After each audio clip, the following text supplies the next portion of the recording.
So we got to talk about this debate that took place last night involving the candidates currently running for governor of California.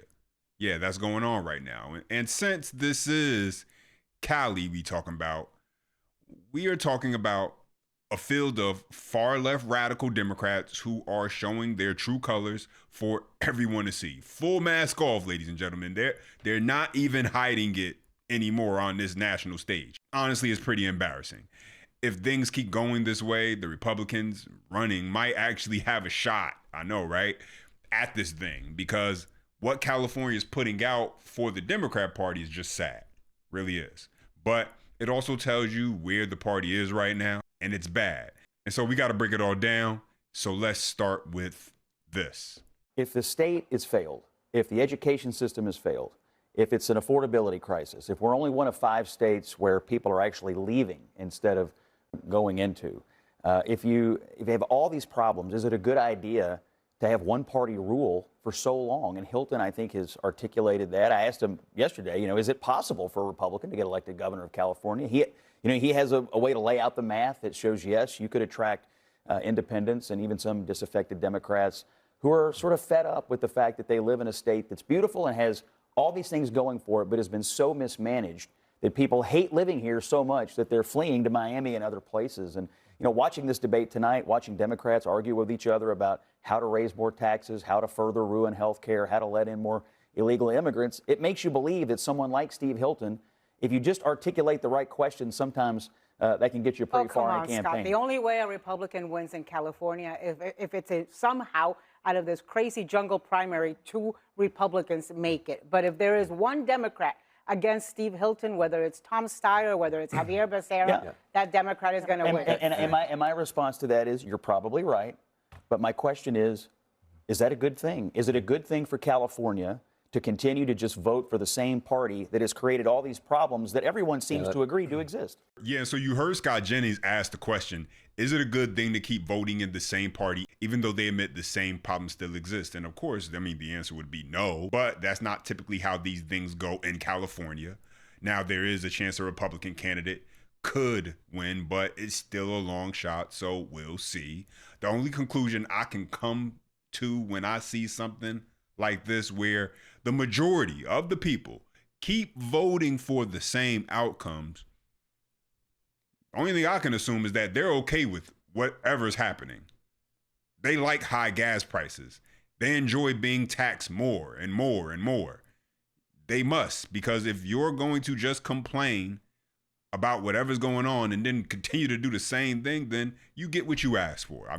That's the reality. But now I want to get into some of the key moments from this debate. And of course, what is a Democrat in front of a mic without a chance to blame Trump?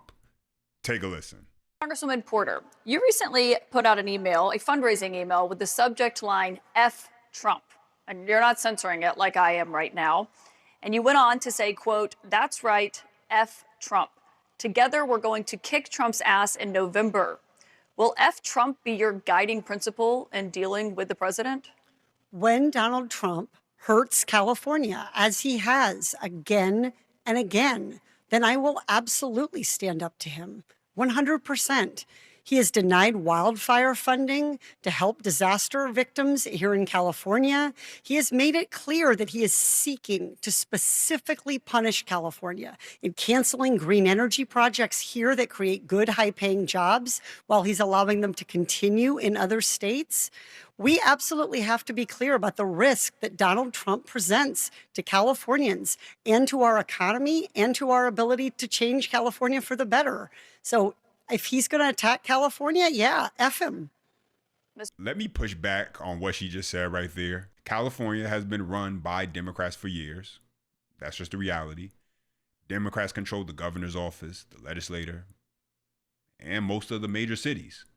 So at some point, you don't get to keep pointing at the president while pretending the Democrat leadership that is running the state has nothing to do with what's happening. High gas prices, high taxes, high energy costs, homelessness, crime, businesses leaving, fraud and waste being exposed under Democrat leadership. That did not happen because of Trump. That happened because California Democrats built a system that makes life more expensive, business harder, and accountability almost non-existent.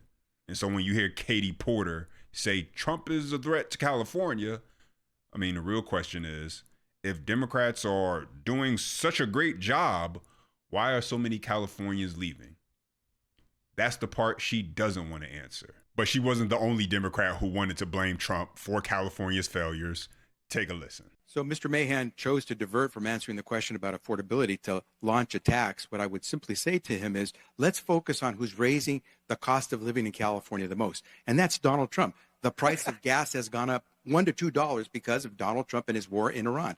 The price of goods, groceries, have gone up in California because of Donald Trump's illegal tariffs. You Let's see, focus all they on can really say is not down true. to That's all just they've not got. true. We've had the highest gas prices on average over $2 than the rest of the nation for a very long time.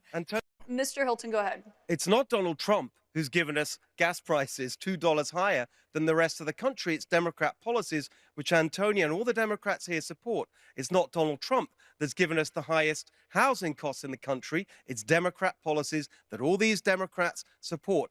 Donald Trump is the president in all the other states of America where the cost of living is way lower than in California.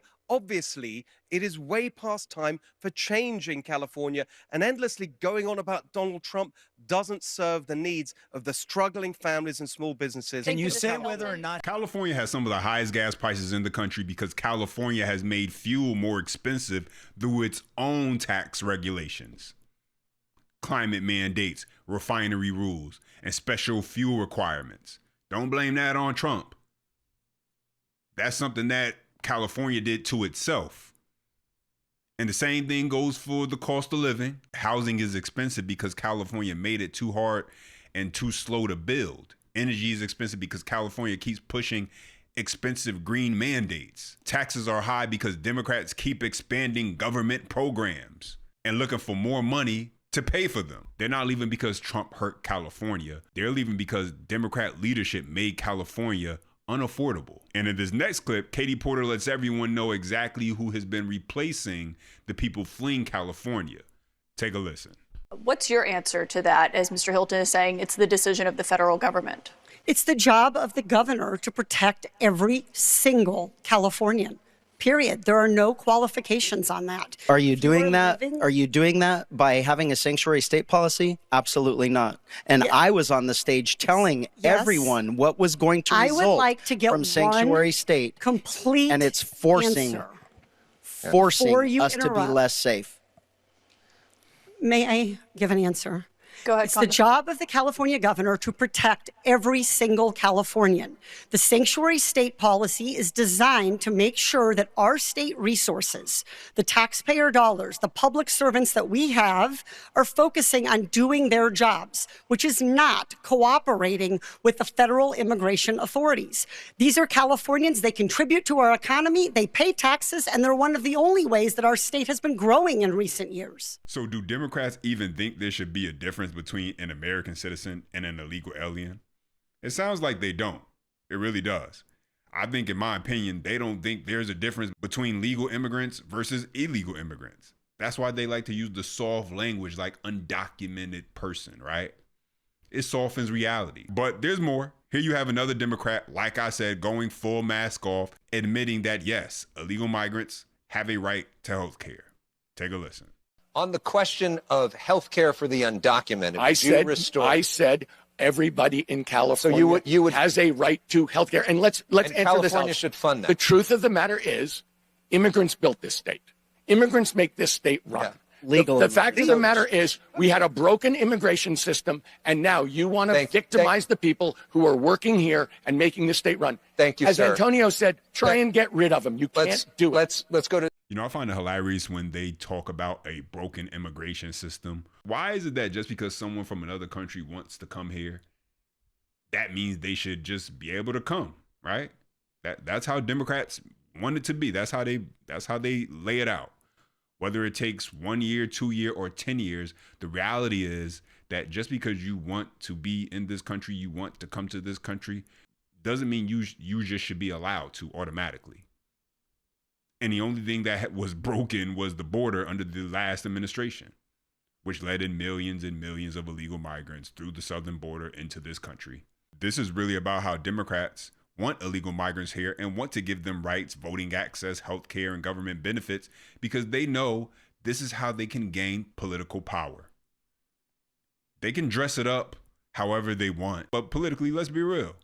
It's about bringing in millions of people into the country, give them benefits, give them access to taxpayer-funded programs, soften the language around their legal status, and then push for voting rights or policies that blur the line between citizens and non-citizens. In my opinion, it's about changing the rules, changing the population, and changing the electorate in a way that benefits them politically. But let's continue. If an undocumented worker killed somebody, he should go to jail. He should be prosecuted. It's too late, don't you think? How about the 3 DUIs before that? Finish? No. Or do you want to be the bully that you always are? No, You know, you're an oath keeper. We all know that.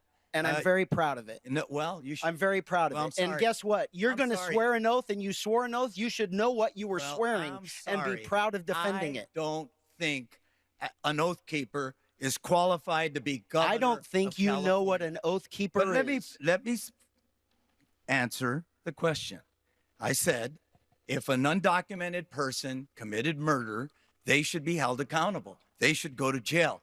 And you keep on saying that sanctuary prevents violent criminals from being turned over. I said it prevents criminals. As I said earlier. I said it prevents criminals. Don't lie for me. In fact, as I said earlier, thousands have been turned over since 2019. Obviously not enough. Steve Hilton, let me be clear.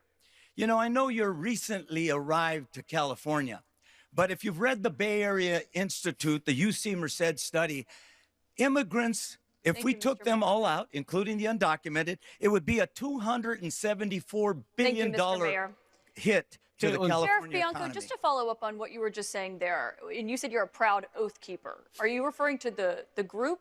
I've sworn an oath 3 times to defend my Constitution. Taking an oath yes, as your and job. Everybody that wants to, like, again, lie and emotionally get all spun up about the Oath Keeper organization, I just would, before you do that, and I know none of you have, I want you to go read the mission statement of the Oath Keeper mission statement and the ACLU. I saw them on CNN attacking the Capitol. And the ACLU. I saw a politician molesting kids. Does that mean you molest kids? What? Exactly. Don't pull those stupid statements out and expect to not be called out. Keeper. But Sheriff Bianco, You have just to be no clear, reason to. There is you're not absolutely qualified to be wanna governor of clarify. California. I am extremely proud of swearing an oath to defend my Constitution against politicians like this. And do you still consider yourself a member of that group, to be clear? No. Okay, thank you, Sheriff Bianco. Secretary Becerra, on the question itself, do you also support prosecuting the leadership of... Absolutely embarrassing. And I mean embarrassing on the level where even CNN could not clean this up, ladies and gentlemen. That's how bad this California governor debate was. Let me bring this up. And so we're going to get into this, but that's how bad this California debate was. Because remember, this was supposed to be the Democrat Party showcase state, right? California's supposed to be the big progressive success story. The state they point to when they want to lecture the rest of the country about climate, immigration, taxes, housing, healthcare, and the economy, right? But then their candidates get on stage, open their mouths, and even CNN is saying they're like, yeah, this is just not good. That should tell you everything, because if California is the best example of Democrat leadership, then why is the state dealing with high costs, people leaving, businesses leaving, a crime and homelessness issue in Los Angeles that only gets worse, and a cost of living that keeps crushing normal people? And instead of offering real solutions, what did we hear? More Trump blaming, more far left talking points, more excuses, more pretending like the same people who created the problem are somehow going to fix it. And so let's jump into this clip right here, because CNN couldn't even lean into it. Take a listen. You know, there were a couple of dynamics. I mean, there's the Trump of it all, which we'll definitely get to. But for the Democrats, the 5 of them on the stage, I do think that in a state like California, you've got a lot of progressives. They're very liberal, but there's definitely a sense that they know people want some change. They know that Californians think things are not going so swimmingly in the state. Something's got to give.